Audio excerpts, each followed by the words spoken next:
یا مہیمنو نام کا وظیفہ۔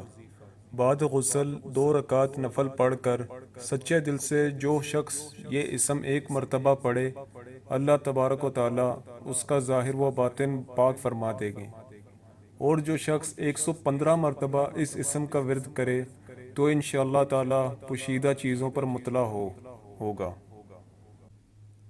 مزید ایسی ویڈیوز کے لیے ہمارے چینل کو سبسکرائب کریں، لائک کریں اور شیئر کریں، اور ساتھ بیل آئیکن کو ضرور دبائیں تاکہ ہماری آنے والی ہر نئی ویڈیوز آپ تک بر وقت پہنچ سکیں، اور ہمیں کمنٹ کر کے ضرور بتائیں کہ آپ کو ویڈیو کیسی لگی۔